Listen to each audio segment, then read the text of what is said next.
Have you ever found yourself watching events unfold, seeing these deep divisions, mistrust of authority, and just wondering, how did we get here? And, where might this path lead? Sometimes history isn't just about the past, right? It can be this profound mirror to our present, reflecting dynamics that feel, well, uncannily familiar, even if the specifics are vastly different. Today, we're taking a deep dive into a really powerful set of sources. You've provided us an incredible historical reconstruction, actually researched by Google Gemini 2.5 Pro. It's about a period known as Arkansas's Militia War. Now, this is a story that's largely overlooked, I think, yet it was a crucible for the state during Reconstruction. It tested everything, from the limits of state power to the very meaning of citizenship itself. It's a truly turbulent, even weird situation that, for some, might just spark a sense of recognition, about the vibes, maybe, of our own current moment. So our mission today is to investigate this historical conflict, unpack these intense struggles, and see what insights this lesser-known period might offer about, well, the dynamics of power, resistance, and the struggle for society's soul. Let's really dig in. Exactly. And our mission today is to move beyond just, dates and names. We want to truly understand the layers of this conflict. We'll look at it from the boots on the ground, so to speak, all the way up to the headlines in the newspapers. We'll explore the why and the how behind a governor's really controversial decision to declare martial law and to deploy a biracial state militia.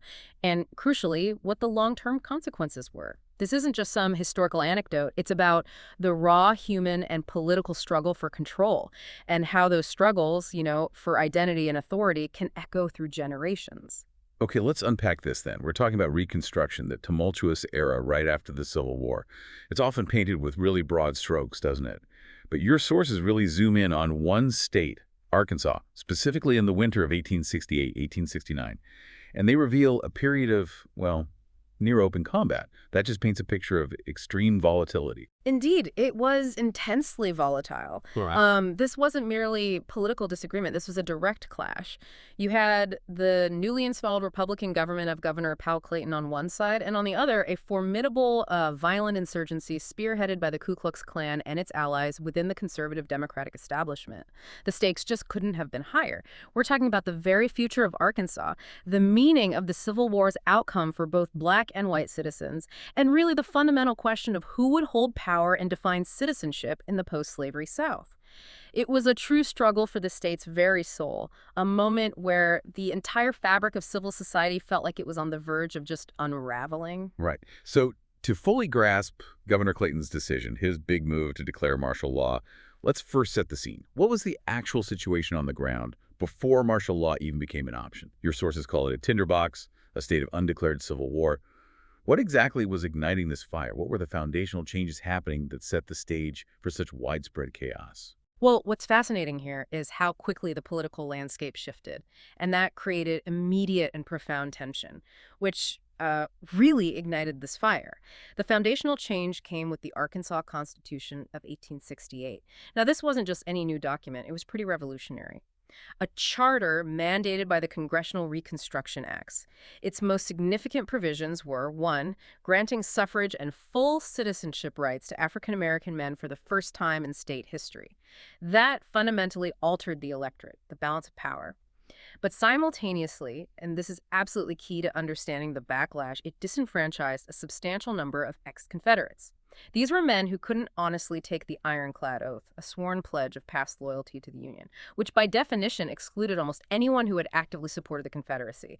It was a powerful legal tool, really designed to keep former rebels out of political office and stop them from voting. Wow. And to truly grasp the shockwaves this sent through conservative white Arkansas, imagine a fundamental shift in the very rules of the game, where everything you've ever known about who holds power, who has a voice, even your place in society is suddenly turned completely on its head. Right. For many, this wasn't just a political change, it felt like an existential threat. Right. Their political power was being diluted, their social hierarchy completely upended, and the very concept of white supremacy, which had been the bedrock of their entire world, was directly challenged by the formal enfranchisement of formerly enslaved people.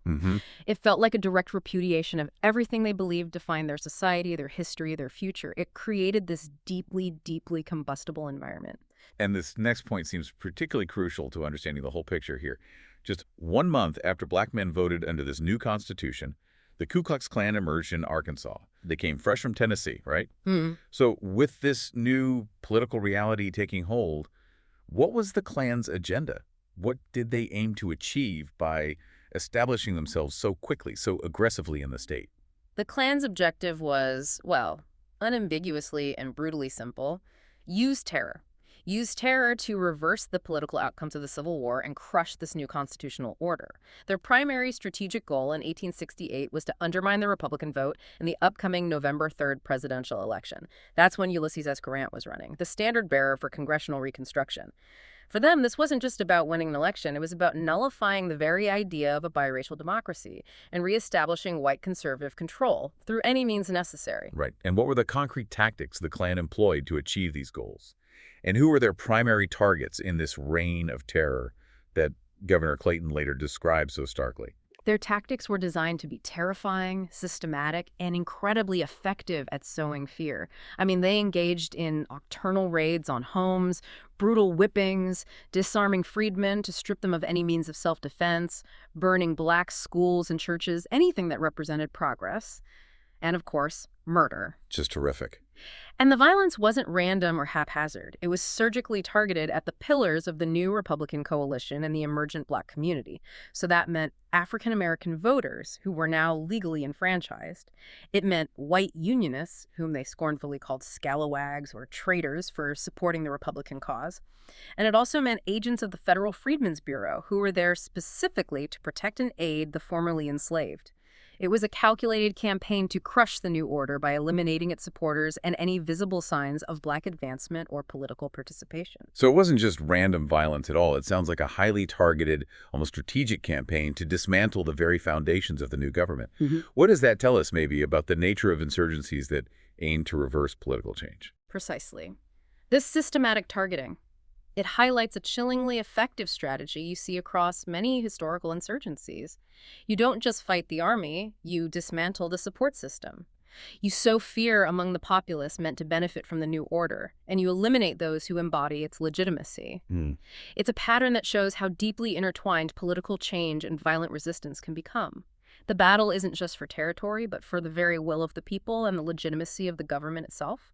This was a direct assault on the promise of Reconstruction. The sources report staggering numbers of politically motivated killings during this period. Can you give us a sense of the scale of this carnage? Yeah. The level of brutality described here is truly shocking. The scale was indeed staggering, truly indicative of a state in profound crisis. In just the 3 months leading up to the November 1868 election alone, Governor Clayton's office received reports of over 200 murders across the state.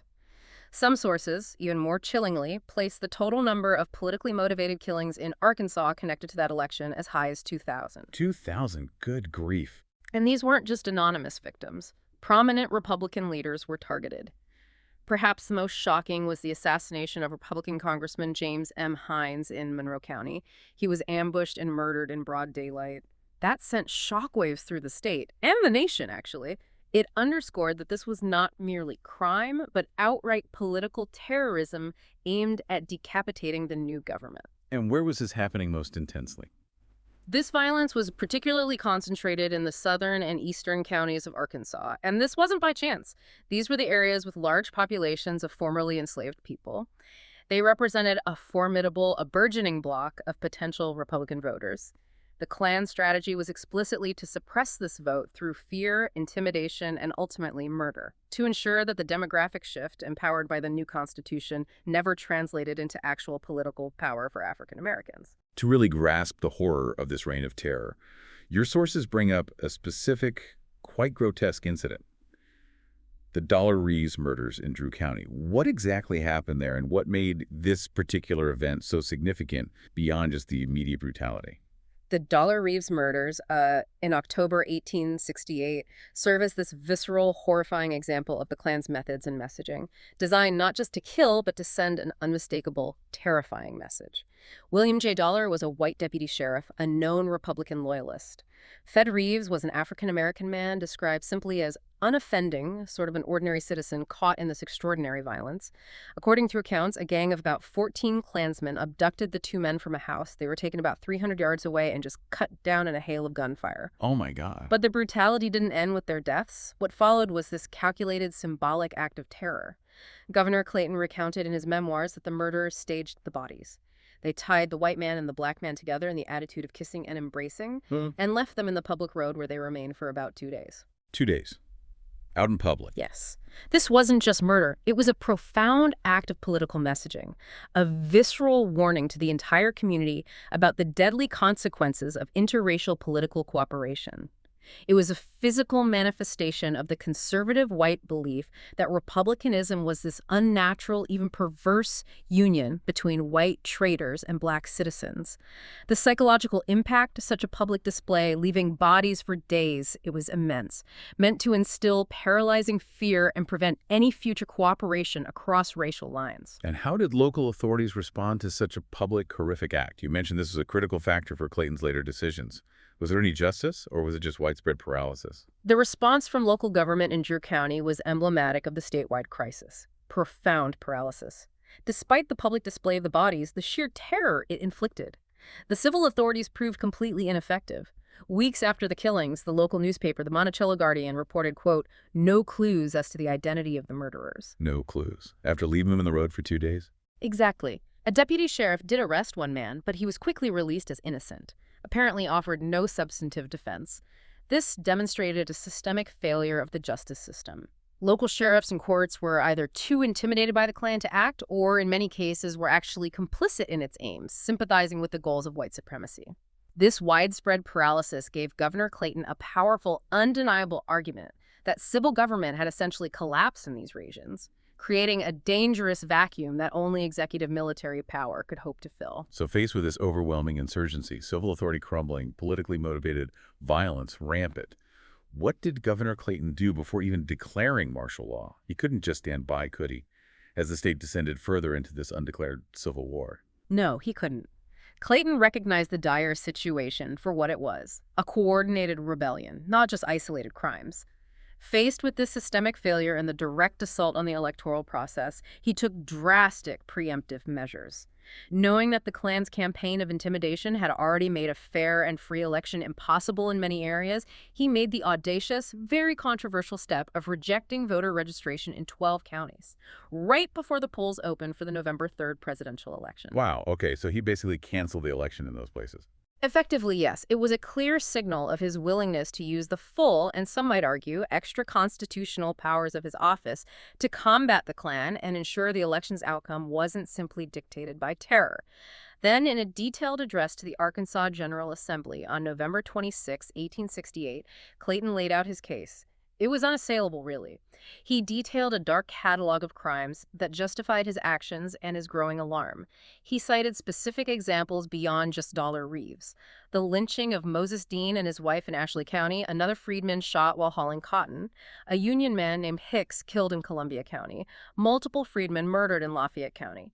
There was even an assassination attempt on the sheriff in Sevier County, who barely escaped in his own home. So he was building a case brick by brick. Exactly. Clayton wasn't just reporting isolated crimes. He argued this was a coordinated rebellion, a systematic attempt to subvert the government and impose the will of an armed illegal organization. He insisted it, therefore, required an unprecedented response.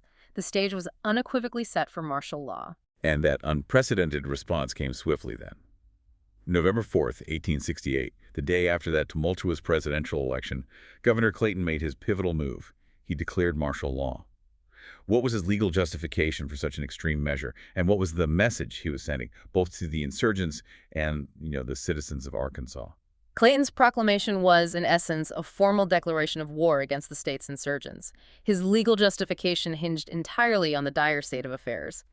He cited a widespread state of insurrection and lawlessness, where civil authority was, quote, utterly powerless to preserve order and to protect the lives of the citizens. This was his constitutional argument. When the civil government fundamentally fails in its most basic duty, protecting citizens, enforcing laws, the executive must step in to restore order, even if that means suspending normal civil liberties. Right, a state of emergency. Precisely. Initially, he placed 10 counties under military rule. That number soon expanded to 14 as the scale of the insurgency became clearer. The language of the proclamation itself was stark, uncompromising. It ordered all unlawful organizations, a direct reference to the Klan and its allied groups, to immediately disband. Those who failed to comply, it warned, would be treated as outlaws, not entitled to the protection of the government, and will certainly be brought to speedy and merited punishment. Strong words. Very strong. This declaration transformed what was a low-grade, simmering civil conflict into a formal military operation, directly pitting the power of the state against the KKK. And the strategic rationale for the counties chosen wasn't simply based on demographics, like where the freedmen populations were largest. It specifically targeted areas where organized armed resistance to his legitimate government was most prevalent. Okay, so to wage this war, Clayton clearly needed a strong military structure. How did he organize his forces across the state? Who were the key players in command of this operation? Right. To manage this widespread conflict, Governor Clayton implemented a decisive military structure. He divided the state into 4 distinct military districts. Each was placed under the command of a trusted Union officer men who had military command experience, loyalty to the Union cause, and importantly, loyalty to the Republican government. Makes sense. In the southern part of the state, which was the most violent theater of operation for this militia war, 2 districts were particularly critical. The southeastern district was commanded by Colonel Samuel W. Mallory, a former Union officer. His area included counties like Drew, Ashley, Bradley, and Chico. Then, the southwestern district was under Brigadier General Robert F. Catterson, another battle-hardened former Union officer. His vast district covered Columbia, Lafayette, Little River, Sevier, and Union counties. Although his operational command wasn't strictly confined by these lines, his forces, for instance, played a significant role in occupying Ashley County as well. It shows the dynamic, often overlapping nature of these operations. This detailed structure, as we can see from records like those summarized in Table 1 of your sources, was a concerted effort to impose state authority across the most volatile regions of Arkansas. Now, this is a part of Clayton's strategy that truly seems to have upended expectations for the time, the composition of his state guard. Who exactly comprised this force? And what made its very composition so significant, perhaps even revolutionary in that period? Yes, this is where Reconstruction's social revolution became incredibly visible and deeply provocative. Clayton's instrument for enforcing martial law was the newly reorganized Arkansas State Guard. This force was authorized by the Republican-controlled legislature back in July 1868. But the critical detail about its composition, the very aspect that made it so controversial, indeed revolutionary, was who could join. It was open only to men eligible to vote under the 1868 Constitution. Okay, so that connects back to the earlier point. Exactly, which meant the force was composed almost entirely of African Americans, many of whom were combat veterans of the Union Army, men who had literally fought for their freedom and were now armed to protect it. And white Unionists, often from the anti-secessionist mountain counties, the ones conservatives scornfully labeled scalawags. So it was a reflection of the new political order, armed. Absolutely. By October 1868, the Adjutant General Keyes Danforth reported 37 militia companies totaling about 1,600 men. And it's critical to emphasize, the majority of these men were black. The deployment of this force was more than just a military occupation. It was a profound, visible symbol of the social revolution of Reconstruction. For the first time in Arkansas history, you had armed black men clad in military uniforms, exercising state authority, being sent to impose order over a hostile white population, many of whom were former slaveholders. That must have been an incredible shock to the system for those conservatives. An absolute shock. This visual and social disruption, the world of the old racial hierarchy turned completely upside down, was a primary driver of the intense conservative resistance. The Democratic press immediately seized upon this. They decried the black militia, warned it would precipitate a conflict. They framed it not as a legitimate peacekeeping force, but as a dangerous, illegitimate race war initiated by the state against white Arkansans trying to defend their social order. It was an image designed purely to inflame and mobilize. An army sounds good on paper, but logistics, as we know, can make or break any military campaign. Your sources describe Clayton's situation as a logistical nightmare. What were the practical challenges he faced in equipping and supplying this controversial state guard? And what were the immediate, maybe visceral consequences of those challenges? Oh, the logistical challenges were immense. And they profoundly impacted the militia's operations, ultimately contributing significantly to its negative reputation. Clayton's administration was essentially isolated and impoverished. Despite repeated pleas, he received absolutely no federal aid, no money, no weapons, no equipment from Washington. Zero. Oh, none at all. None. This forced him into an incredibly precarious position. He personally had to order 4,000 guns on his own credit, making himself personally liable for the bill if the legislature didn't approve the purchase later. Wow, that's a huge personal risk. An incredible personal and financial risk for the governor. It just underscores the desperation of his situation. Consequently, when the militia was called to duty, it mustered without state-issued arms, uniforms, or any other supplies. The men who responded came mostly on their own horses, carrying their own hunting rifles. They were an army with no supply train, no quartermaster corps. So how do they eat? How do they survive? Well, that's the crux of it. This fundamental logistical failure had dire, immediate, and lasting consequences. An army without a supply line must live off the land. In the hostile territory of South Arkansas, this practice of foraging off the county was, to the local white population, functionally indistinguishable from indiscriminate plunder. Right. I can see how that would be perceived. Imagine the immediate visceral impact on the ground.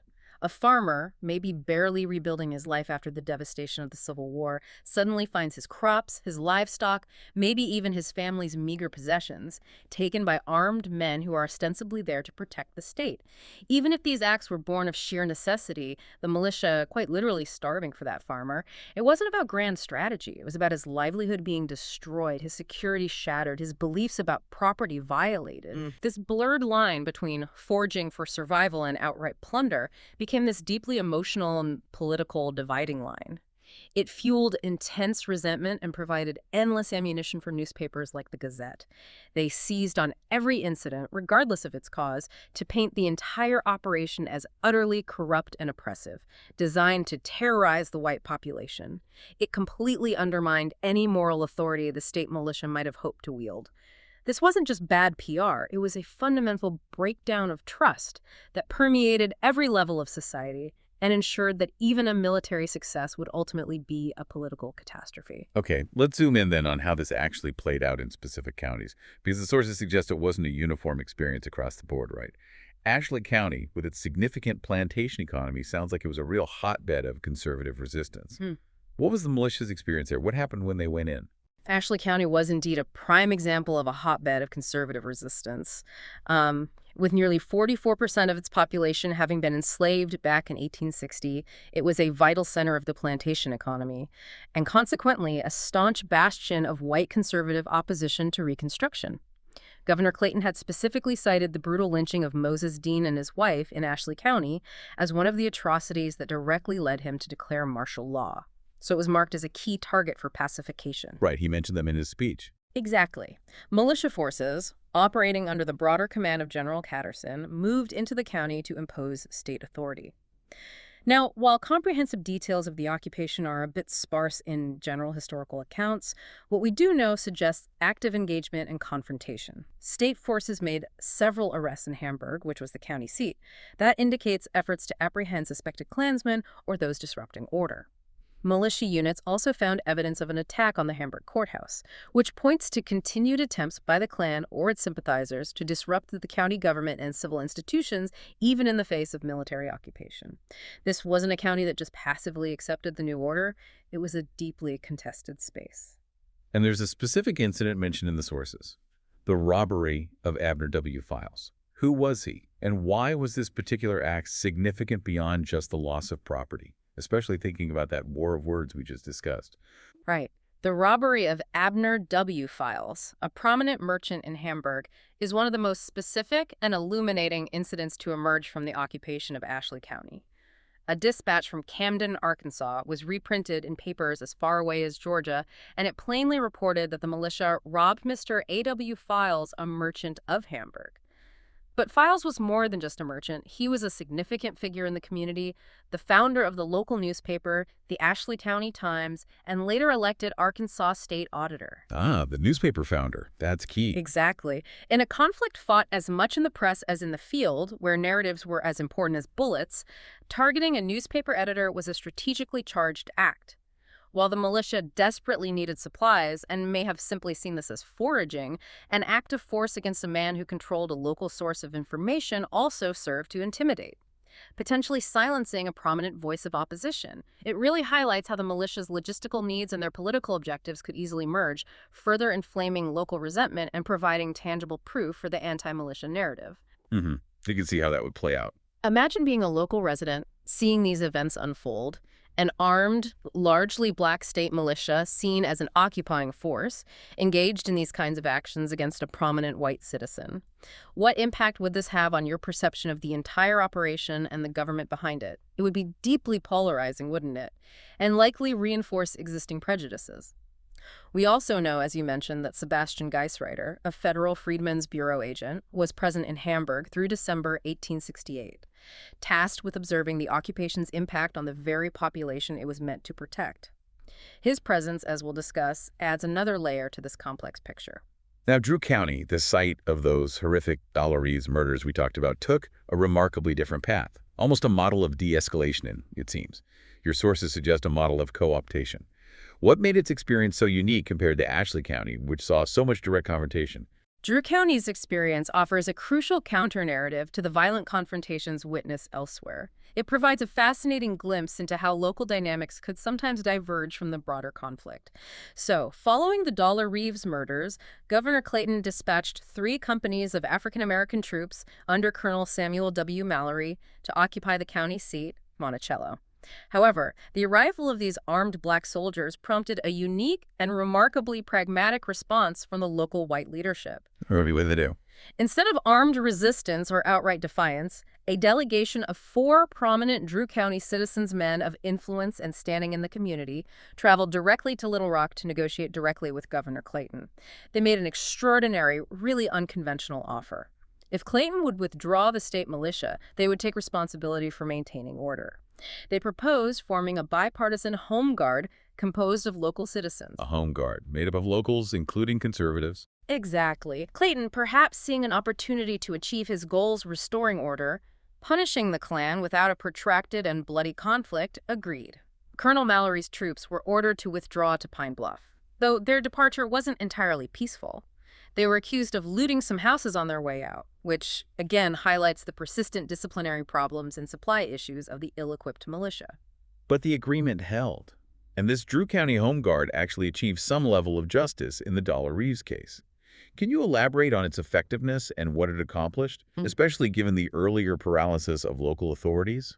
Yes. Crucially, the Drew County Home Guard proved remarkably effective. It demonstrated that local self-governance, even under conservative leadership, could sometimes align with the state's goals when given the right conditions. This local, bipartisan force, notably composed of the very conservatives who had been so wary of Reconstruction, cooperated directly with state military authority. Together, they formed a military commission to bring the murderers of Dollar and Reeves to justice, the very crime that had sparked the occupation in the first place. So they actually tried them. They did. They successfully tried and convicted a young Klansman named Stokes Morgan for his complicity in the murders. Despite Morgan's claims of being miles away at the time, he apparently offered no substantive defense and was sentenced to death. General Catterson approved the execution, and Morgan was publicly hanged in Monticello. It served as a powerful demonstration that law and order could be enforced. Governor Clayton later wrote that this one execution caused 13 other known desperados to flee the county permanently, suggesting a significant chilling effect on Klan activity there. Wow. That's quite a contrast. It's a significant anomaly, isn't it? It suggests that for some white conservatives, the primary motivation for resistance was not necessarily an intractable ideological opposition to the Republican government itself, but rather a visceral rejection of what they perceived as an outside occupation by an armed black militia. When presented with an alternative that allowed them to maintain local control, a semblance of their own authority through a home guard, they chose cooperation and order over continued conflict. They were willing to police the most violent elements within their own community to avoid what they considered a far greater evil, the presence of state troops composed largely of African Americans. It highlights the complex, often pragmatic calculations people make during times of deep societal upheaval. While Drew County found a unique, if maybe uneasy way forward, the overall campaign across the region was far more violent. What was the first major engagement of this militia war, and what did it signal about the confrontations to come throughout the martial law period? Yes, the broader campaign across the adjacent counties was indeed much bloodier. It really set a tone of direct confrontation. The first major engagement of the Militia War took place on November 14, 1868, at Center Point, in what is now Howard County. Here, General Catterson's force of about 400 militiamen clashed directly with a large group of armed citizens, presumably Klansmen or their sympathizers. And what happened? In the ensuing firefight, one militiaman and 8 citizens were killed. 60 civilians were captured. The militia reported discovering a KKK meeting place, which substantiated their claims of combating an organized insurgency. Meanwhile, local Democrats immediately accused them of unprovoked murder and robbery, underscoring the battle of narratives that was already well underway. So conflicting reports right from the start. Absolutely. This Center Point affair set a bloody precedent for the rest of the campaign in the Southwest, as Catterson's forces moved aggressively through Sevier, Columbia, and Lafayette counties. Their operations were marked by numerous arrests of suspected Klansmen, but also by constant accusations from the local population and the Democratic press accusations of theft, rape, and murder committed by the often undisciplined militia. It clearly showed that the conflict was not going to be clean or easy, and that civilian casualties and allegations of abuse would be central to how the war was perceived and ultimately how it was remembered. Right. Beyond the actual fighting and the deployment of troops, your sources reveal that a significant war of words was being fought simultaneously in the press. This seems crucial. What was the narrative being pushed by the Democratic side, particularly by the Arkansas Gazette? How did they frame the state militia and Governor Clayton's actions? Oh, the Arkansas Gazette. As the state's leading conservative newspaper and the chief voice of the Democratic Party, it was relentless, absolutely relentless in shaping public opinion and attacking Governor Clayton. From the moment martial law was declared, the Gazette framed the state militia not as a legitimate peacekeeping force, but as an invading army of criminals. Or, even more provocatively, as Clayton's Negro militia. Loaded language. Extremely loaded. Its columns were filled with a constant stream of accusations against the troops, detailing alleged acts of militia violence, widespread pillaging, large-scale theft, and even sensational accusations of rape and murder. This wasn't neutral reporting, not by any stretch. It was an active participant in the political struggle, designed specifically to incite outrage and consolidate opposition.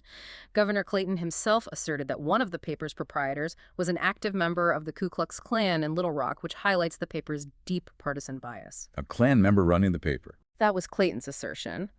And consider the formidable power of controlling the wire service that feeds news to papers across the country. The Gazette owned the Associated Press franchise for Arkansas, so they effectively had a national megaphone.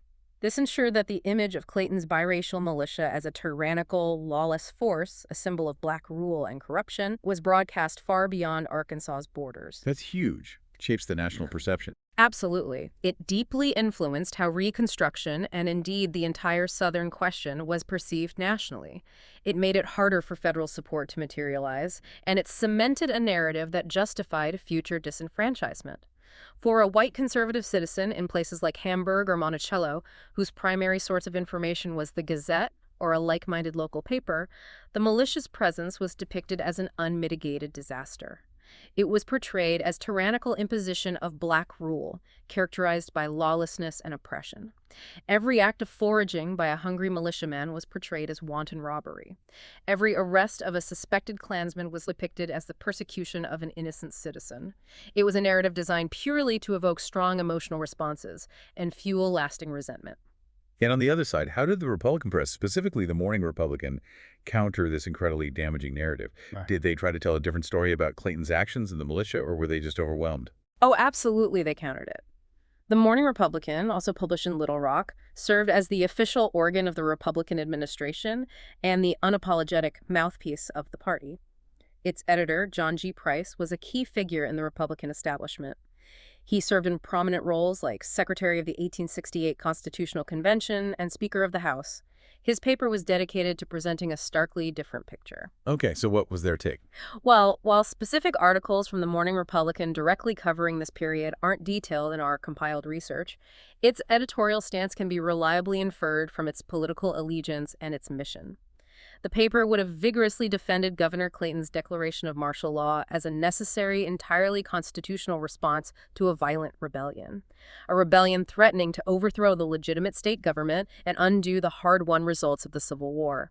It would have celebrated the militia's victories, like the suppression of the Klan in Drew County, portraying them as heroic acts that restored law and order, protected loyal citizens, and safeguarded the gains of emancipation and suffrage. So, completely opposite framing. Completely. The numerous accusations printed in the Gazette would have been dismissed wholesale as partisan slander and rebel lies, designed solely to undermine a legitimate government and perpetuate white supremacy. For a Republican loyalist or a freedman reading the Morning Republican, the militia were saviors. They were the thin line protecting their newfound rights and their very lives from the terror of the KKK. This created this huge information vacuum where objective truth was nearly impossible to discern. It just deepened the chasm between the state's warring factions and reinforced their diametrically opposed realities. In the midst of these two wildly conflicting narratives, then one portraying the militia as saviors, the other as marauders, was there any independent observer? Anyone whose reports could offer a more balanced perspective? What about the Freedmen's Bureau?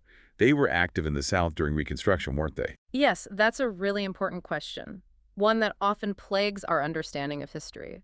Whose voices get heard and whose get silenced. Amidst this partisan maelstrom, the Federal Bureau of Refugees, Freedmen, and Abandoned Lands, the Freedmen's Bureau was indeed on the ground. Its mission was broad, covering everything from labor contracts to education, but a core part was protecting the civil rights of freedmen and reporting on their condition to federal authorities. Bureau agents were uniquely positioned as federal observers, ostensibly independent of the state's volatile political factions. That makes their perspective potentially invaluable. So did they report on the Militia War? Well, during the entire period of martial law, a bureau agent named Sebastian Geisreiter was stationed right there in Hamburg-Ashley County, a key area of occupation and intense conflict. His official duties would have required him to monitor and report on the effects of the military occupation on the local freedmen population.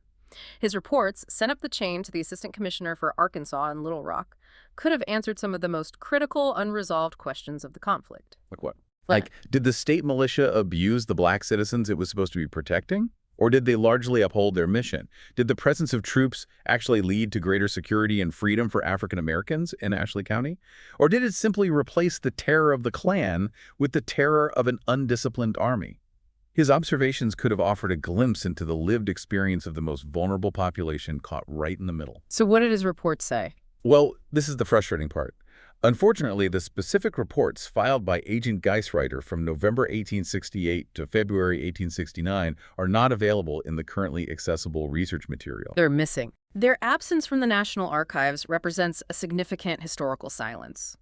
Without this third, potentially more objective perspective, the story of the occupation of Ashley County, and indeed much of the Militia War, is left to be told primarily by its most biased participants, either the anti-Reconstruction press or the Republican administration. The missing voice of the Freedmen's Bureau really highlights how incomplete our understanding can be when crucial perspectives are silenced or lost to history, particularly for the formerly enslaved who are simultaneously the reason for, and often the victims of, this profound struggle for control. So after 4 months of this intense conflict, the guns fell silent. Did Governor Clayton's audacious gamble to martial law, the biracial militia, did it actually pay off in the immediate term? Was the Klan defeated? Did the state regain control? In the immediate term, yes. The military campaign was remarkably effective, and Governor Clayton's gamble did pay off with a clear, albeit brutal, military victory. The state militia's aggressive actions across those 14 counties under martial law achieved its primary objective with real efficiency. Militia units actively fought, arrested, disarmed, and in some cases killed Klan members and their sympathizers. Faced with this determined, unyielding show of force, the Klan's organization just crumbled under the pressure. So they broke the Klan's power. They did. Hundreds of its members fled the state. They ran to what they thought were safer havens in neighboring Tennessee and Texas, desperate to escape the reach of state authority. The reign of terror that had gripped the state for 9 months, undermining civil authority, threatening to derail Reconstruction, it was definitively broken. Okay, so mission accomplished in that sense. In that immediate military sense, yes. Recognizing this success, Clayton began lifting the military occupation. In February 1869, he revoked the martial law decree for the Southeastern District, which included Ashley and Drew counties, those former hotbeds. By the first week of March, the order had been lifted in all remaining counties. With the insurgency effectively crushed, the Republican-controlled General Assembly then codified the victory. They passed a sweeping anti-Klan law on March 13, 1869, that made membership in the organization illegal and provided legal tools to prosecute those who engaged in such terror. By any measure, Powell Clayton had accomplished what no other Southern governor of the era had managed to do. He had used the power of a state government to decisively defeat the Ku Klux Klan and restore a semblance of order. But you used the term Pyrrhic victory earlier. That implies the cost was incredibly high. Your sources describe this military victory as ultimately a long-term failure. What were the devastating political costs? How did this victory end up being so damaging? Yes, Pyrrhic is exactly the right word, because while it was a military victory, it was a profound and enduring political defeat. A true Pyrrhic victory where the costs just massively outweighed the benefits in the long run. The methods required to win the Militia War, the suspension of civil liberties, the deployment of that controversial biracial militia, and the inevitable excesses of an ill-supplied army living off the land, all of this heavily damaged the reputation of the Republican Party in Arkansas. Okay, so the backlash was severe. Immense. The memory of the occupation became this powerful, enduring grievance for the state's white conservative majority.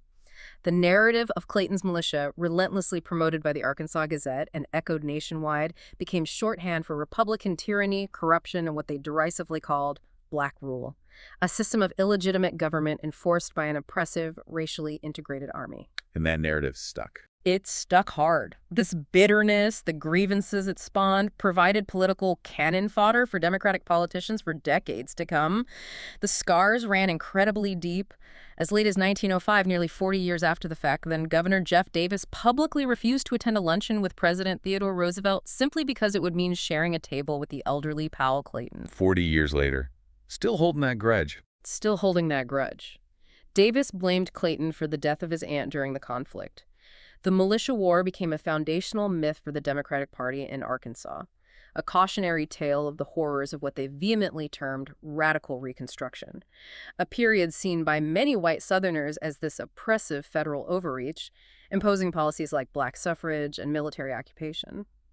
This narrative, portraying Reconstruction as tyrannical, was then effectively used to justify the subsequent disenfranchisement of African Americans and the establishment of the Jim Crow regime.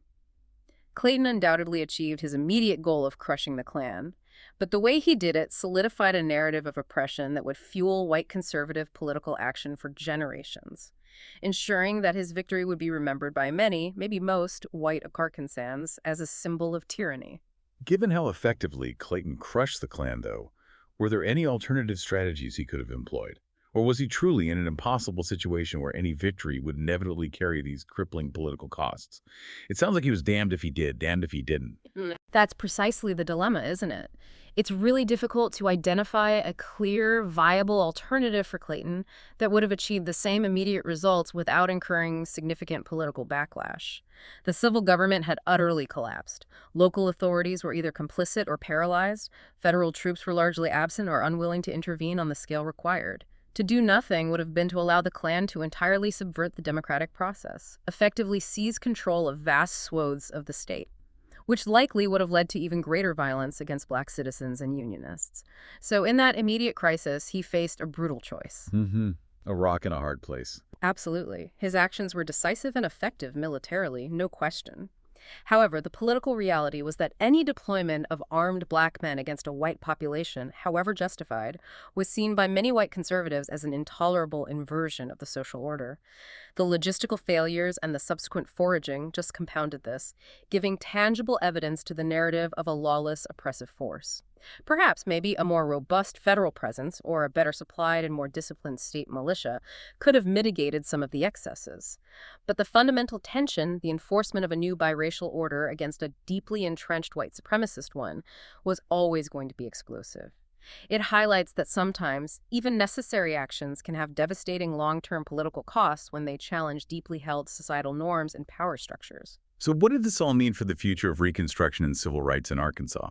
How did this supposed victory actually accelerate its demise rather than secure it? The long-term consequences of the Militia War were truly catastrophic for the Republican Party and for the cause of racial equality in Arkansas.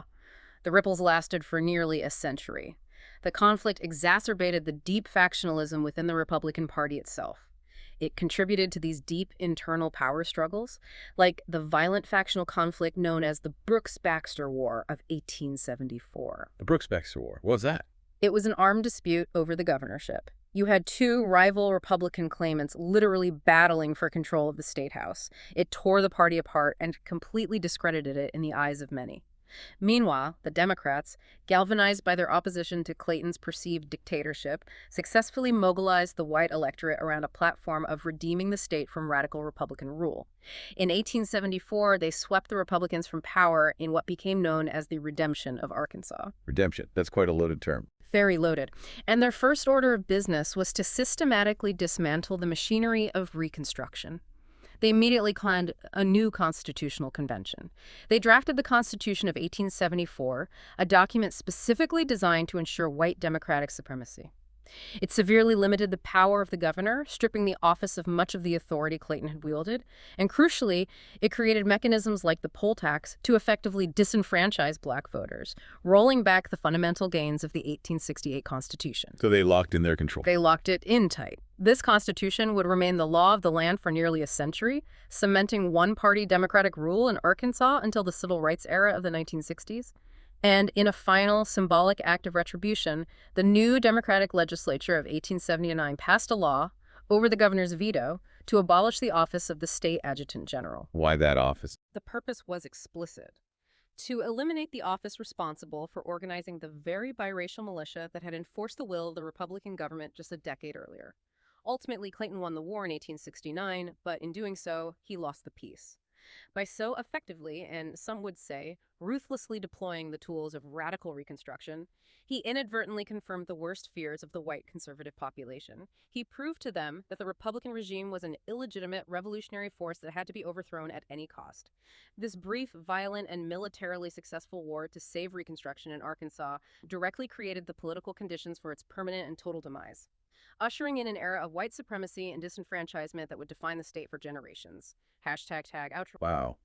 This deep dive into Arkansas's militia war has truly been a journey, hasn't it? Through a pivotal and often heartbreaking chapter of American history, we see how desperation, political will, and these deeply entrenched social divides fueled a conflict with profound, just incredibly lasting consequences, shaping the state for nearly a century. It's a stark reminder, really, of how quickly society can unravel when fundamental disagreements about power and identity clash so violently. And what's fascinating here, I think, is how much of this struggle was fought not just on battlefields, but in the court of public opinion. Through these competing narratives that solidified identities and, frankly, hatreds, you can almost hear the collective sigh of relief from one side and the simmering rage from the other, depending entirely on which side of the political divide you stood back then. And the missing voices, like those from the Freedmen's Bureau agent, remind us how incomplete our understanding can be when crucial perspectives are silenced or lost to history. It's a stark reminder that history is often written by the victors, or at least by those with the loudest megaphones and the most effective propaganda. Yeah, that point about the narratives is powerful. So what does this all mean for you listening? As we reflect on this weird situation from the past, this moment that maybe has some strange echoes, consider how societies grappling with deep divisions, mistrust of authority, and the struggle for fundamental rights often find themselves in these cycles, don't they? Where short-term victories can sow the seeds of long-term problems. It sounds like a classic example of information warfare, really, where the truth itself becomes a casualty. How does understanding this war of words from the 1860s maybe inform our understanding of modern-day media landscapes, especially when deep divisions are at play?